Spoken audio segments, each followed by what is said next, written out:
Now is 18 minutes past 8.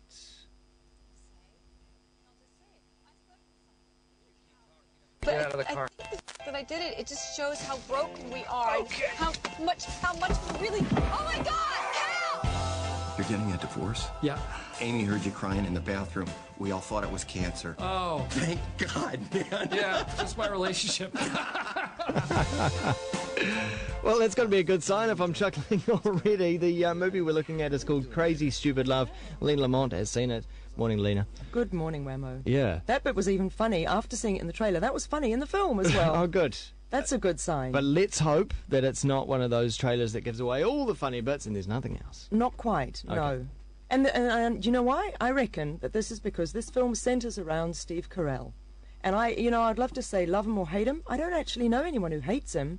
Yeah. He is such an approachable, not that I've ever met him to approach him, but, he's got that kind of affable kind of, he's like a little puppy. In this film, he's like a puppy who has maybe been kicked a little bit and you just want it all to be all right for him. He seems to me the sort of actor that I know that if when I see him, I probably laugh at some of the stuff. Yeah. But if I saw him on the front cover of a film, I'd just pass it by. I'd go, no, Oh, not why that is one, that? not that one. I don't know. You got some actors where you just kind of forget that you did laugh.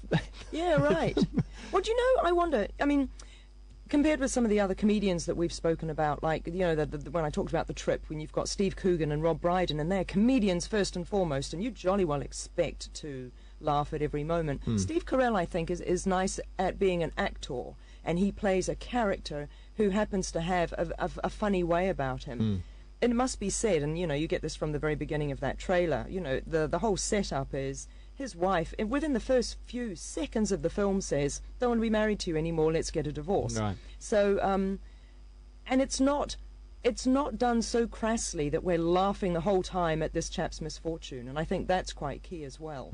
Crazy Stupid Love is a very straightforward title for a very straightforward film about the craziness, the stupidity, and the wonderfulness and the heartbreak and everything of love, So it's a rom and a com, and it gets it right. So is the premise, though, that he's fallen off that love horse and his mate says you got to get back on and let's get out there? Ryan Gosling's not his mate. Okay, so the premise is Steve Carell's kind of this, I guess he's in his late 40s. He got married very young, had children very young to the lovely Julianne Moore. And when we get to him, he is the archetype of kind of New Balance sneaker wearing, chino wearing, kind of his, polo shirts are too big, and he's just kind of really lame. And he can't understand, why does she want to divorce me? And so he's propping up at this local bar, propping up the bar, drinking, vodka and cranberry juice or something through a straw. Yeah. Ryan Gosling is clearly a generation younger, totally hot, very dapper. And Ryan Gosling also frequents this bar and manages to pick up women like there's no tomorrow. And for some reason, he spots Steve Carell, takes pity on him and says, look, dude, you need me to help you. And, of course, Steve Carell's dubious to start with, but I like all these, I like my New Balance. They're very comfortable and that kind of thing. Yeah. And Ryan Gosling kind of does the typical sort of makeover that we see in a lot of girl films. Right. But it's really compelling. And then, of course, you get Steve Carell's gradual build-up of confidence. And obviously, Ryan Gosling, for all this suave, fantastic, hey, talking to the women about themselves and then saying, right, let's get out of here, and they just sort of follow. Everyone's in awe of his skills, but of course he has some Achilles heel, and that's that he really wants to fall in love and settle down as well. Of course. And that's where Emma Stone comes into it. Quite predictable in that respect.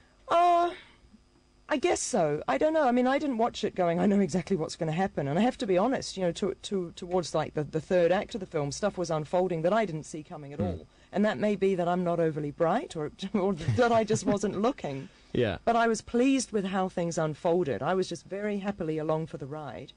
And it's fun, and it is humorous. And when it tries to get serious, it is actually... there is pathos in it as well. You do you feel you need the serious bits? Yeah. They're because appreciated? Otherwise, yes, I think so, because otherwise it's just like Hall Pass or maybe even Bridesmaids to some extent, where it's all just laugh, laugh, laugh, laugh, laugh.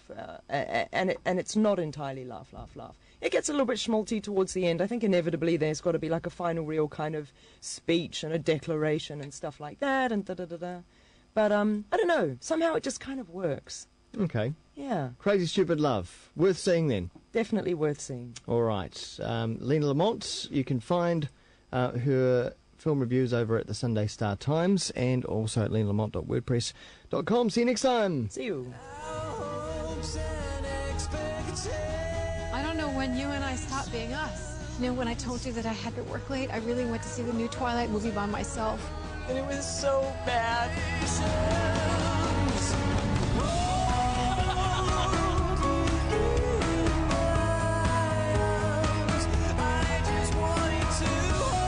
I should have fought for you.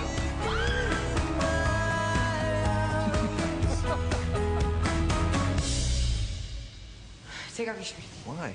Will you take off your shirt? Seriously? It's like you're photoshopped.